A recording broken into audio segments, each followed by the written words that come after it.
Hai Sobat Profit, jumpa lagi dengan saya Ian Pratama. Gimana kabar kalian semua? Saya harap sehat selalu ya. Di video kali ini saya ingin membahas apa itu cryptocurrency dan apa manfaatnya. Sebelumnya disclaimer dulu, di video kali ini hanya bersifat sharing dan informasi. Jadi tidak ada paksaan untuk join di platform investasi manapun. Dan tidak ada yang namanya jenis investasi titip dana. Jadi perlu kalian garis bawahi. Baik. Bagi yang baru nonton channel ini, jangan lupa untuk bantu support channel ini dengan cara klik tombol subscribe di pojok kanan atas. Dan jangan lupa aktifkan lonceng notifikasinya, agar setiap ada video baru yang saya upload, kalian bisa mendapatkan notifikasi atau informasi terbaru, agar tidak ketinggalan video-video yang saya upload. Dan jangan lupa untuk like serta share video ini jika memang bermanfaat untuk kalian semua. Dan juga kalian bisa tulis di kolom komentar jika ada pertanyaan ataupun saran seputar video ini. Apa sih itu cryptocurrency dan apa fungsinya? Cryptocurrency sendiri adalah sebuah mata uang digital atau kode yang memiliki nilai atau value yang terjamin dengan kriptografi yang kemungkinan kecil untuk dipalsukan atau digandakan. Jadi tingkat keamanannya lebih baik. Dan cryptocurrency ini disimpan di blockchain atau bank data. Cryptocurrency sendiri ditemukan di tahun 2009 oleh Satoshi Nakamoto. Ini adalah nama sebuah kelompok yang sampai sekarang tidak ada yang tahu ya Satoshi Nakamoto ini. Dan kemudian mereka menemukan cryptocurrency dan menyimpan di blockchain. Untuk cryptocurrency pertama adalah Bitcoin. Dan Bitcoin sendiri nilainya sekarang sudah mencapai kurang lebih untuk satu koinnya sekitar 500 juta rupiah. Dan masih menjadi yang tertinggi untuk seluruh mata uang cryptocurrency.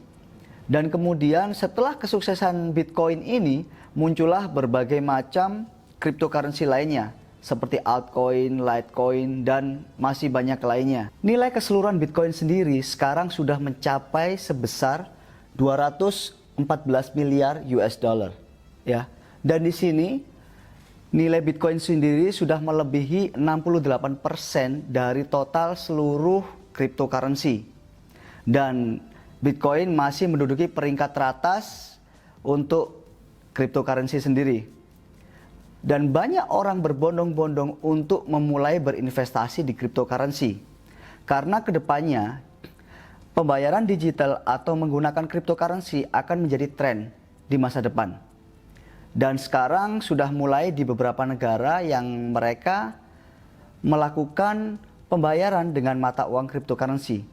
Seperti Dubai sekarang tempat saya tinggal, ini kebetulan sudah melegalkan untuk pembayaran dengan mata uang cryptocurrency untuk membeli properti ataupun aktivitas sehari-hari.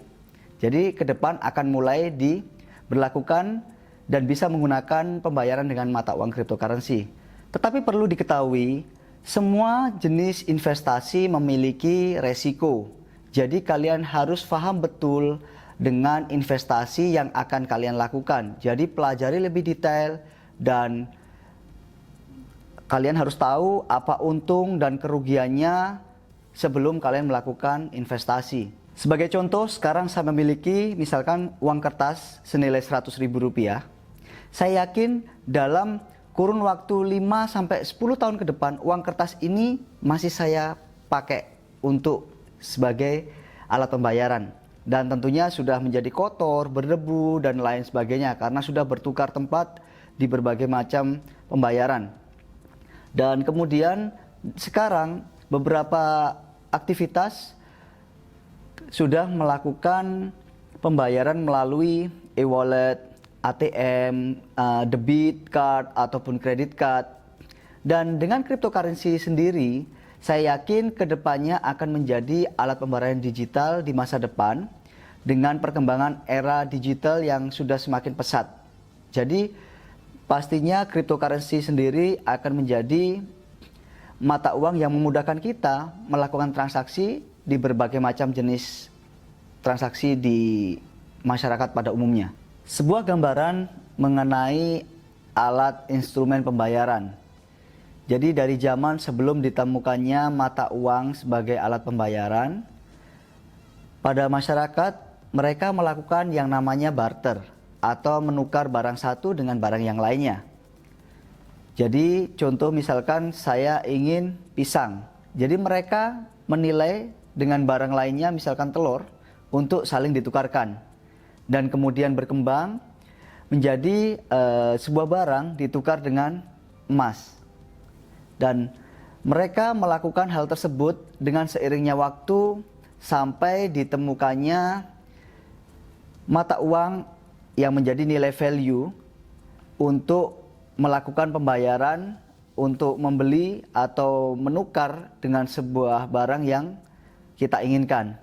Kemudian muncullah yang namanya currency atau mata uang sebagai instrumen pembayaran.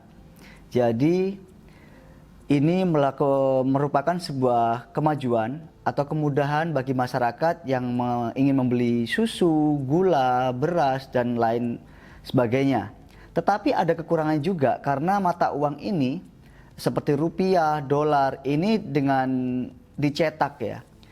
Dan jika mata uang ini dicetak secara berlebihan, maka akan terjadi yang namanya inflasi.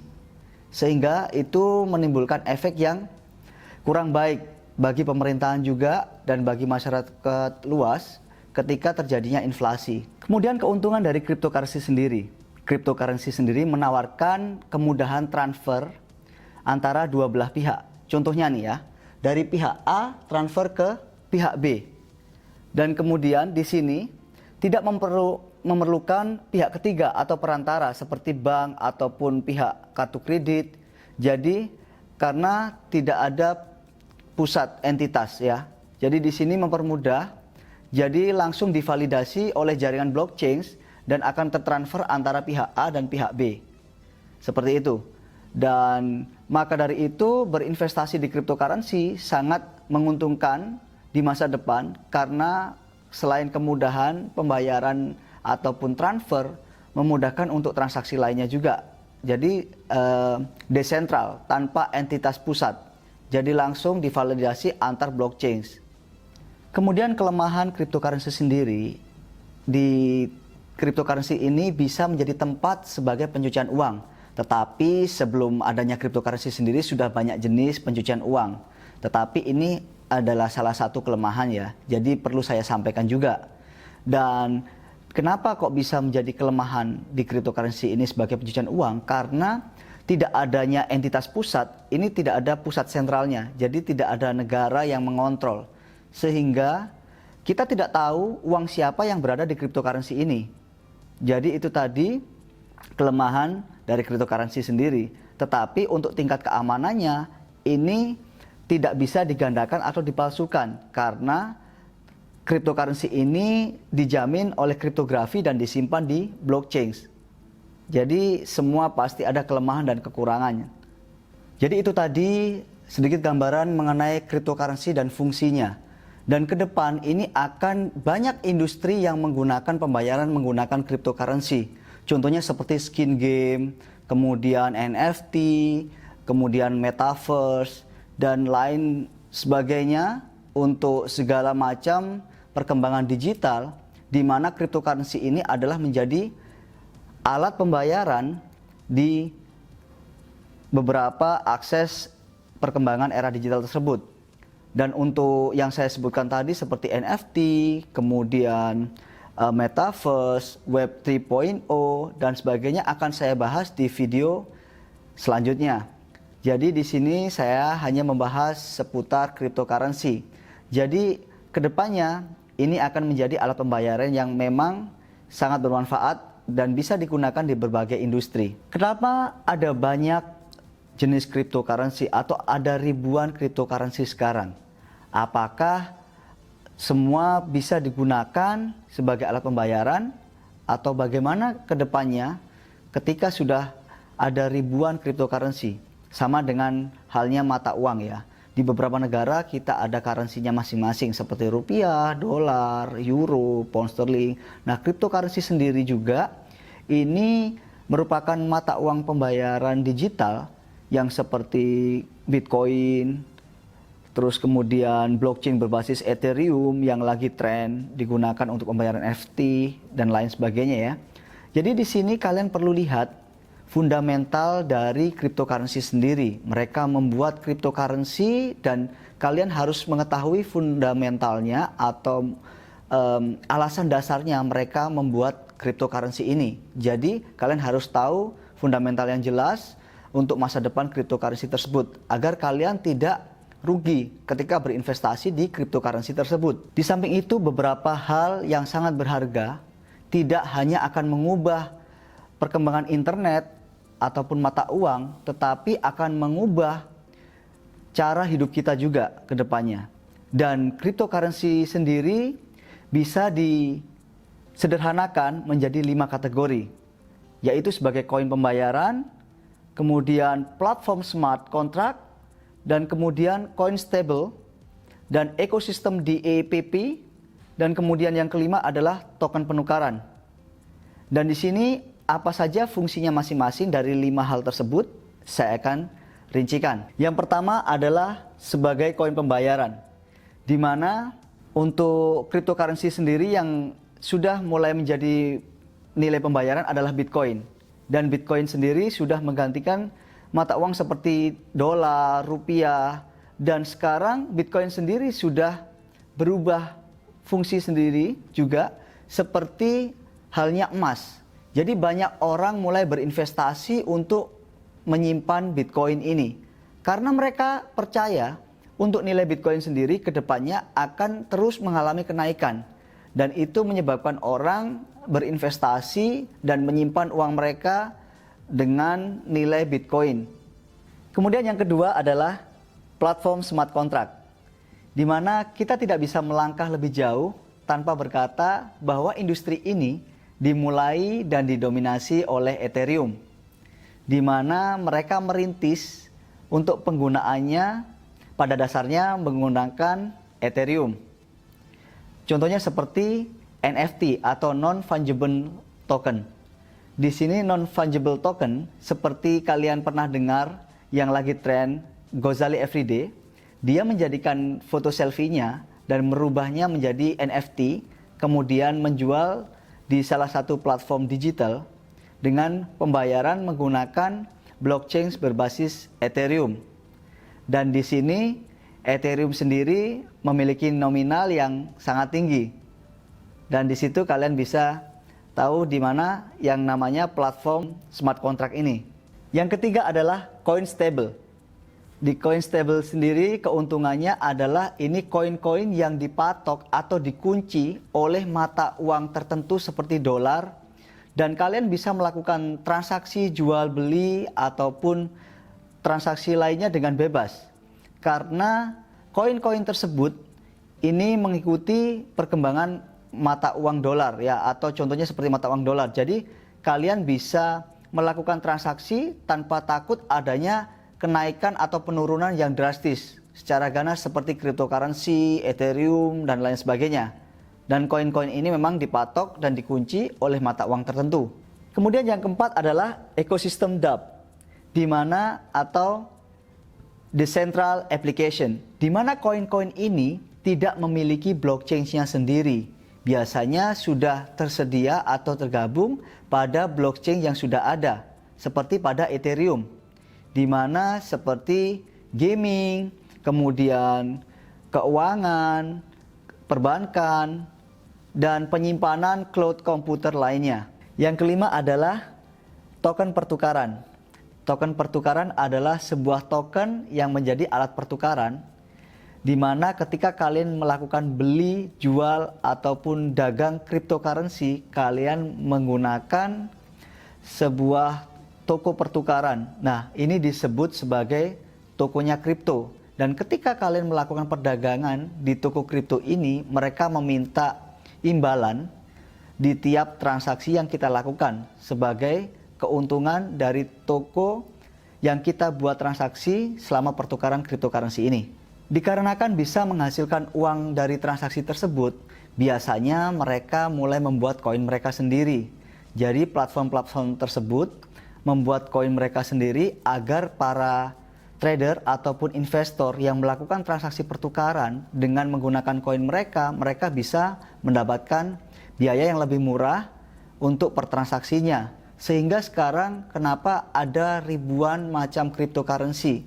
Karena hal tersebut, jadi beberapa toko kripto atau platform-platform membuat cryptocurrency-nya sendiri. Dan maka dari itu, kalian bisa memilih mana memang koin yang fundamental atau di masa depan bisa berkembang dengan baik. Sangat penting kalian mendapatkan informasi ini. Karena kenapa? Dengan ribuan cryptocurrency yang sudah ada saat ini, kalian harus benar-benar memilah jika kalian ingin berinvestasi dengan aset cryptocurrency. Karena tidak semua cryptocurrency itu mendatangkan profit. Karena banyak cryptocurrency atau yang ecek-ecek, kecil-kecil itu biasanya mereka tidak memiliki fundamental atau dasar yang jelas dengan mendirikan atau membuat cryptocurrency tersebut. Sehingga ketika kalian sudah investasi dengan menaruh uang kalian membeli cryptocurrency tersebut, akhirnya beberapa waktu ketika uang sudah terkumpul banyak, mereka hilang karena tidak ada kejelasan. Jadi kalian bisa cek di online atau di media yang berhubungan dengan cryptocurrency, kalian bisa cek 100 top atau sampai 150 top cryptocurrency itu bisa diyakini mereka memiliki fundamental yang jelas, dan untuk perkembangan kedepannya itu bisa menjadi investasi jangka panjang dengan harga yang memang bisa bergerak naik ke depannya. Bagaimana? Informasinya menarik bukan? Jadi saya harap kalian bisa mendapatkan informasi secara lengkap tentang investasi cryptocurrency. Jadi saya sarankan sebelum kalian melakukan segala macam investasi, pelajari lebih dahulu tentang kerugian dan keuntungannya. Karena segala macam investasi memiliki resiko yang cukup tinggi. Jadi saya tidak ingin kalian salah melangkah dalam melakukan investasi. Dan sekali lagi di video ini saya informasikan tidak ada paksaan untuk join di platform manapun dengan jenis investasi ataupun yang namanya investasi titip dana. Karena pure di video ini saya ingin sharing dan memberikan informasi. Baik Sobat Profit, itu tadi yang dapat saya sampaikan. Dan jangan lupa kalian untuk support channel Instagram saya ya. Untuk linknya ada di deskripsi. Dan kemudian jangan lupa untuk support channel ini. Bagi kalian saya ingatkan kembali yang belum subscribe, klik tombol subscribe di pojok kanan atas dan klik tombol lonceng untuk aktifkan notifikasinya. Sehingga setiap ada video baru yang saya upload, kalian bisa mendapatkan informasinya. Dan kemudian jangan lupa like serta share video ini, semoga bisa bermanfaat. Dan kemudian jangan lupa untuk tulis di kolom komentar jika kalian ada pertanyaan ataupun saran seputar video ini. Akan saya jawab di video selanjutnya sesuai apa yang saya ketahui. Jadi itu tadi, terima kasih sudah mengikuti video dan menonton video yang saya upload kali ini. Dan sampai jumpa di video selanjutnya, semoga video ini bermanfaat untuk kalian. Masih dengan saya Ian Pratama, salam profit. See you, bye-bye.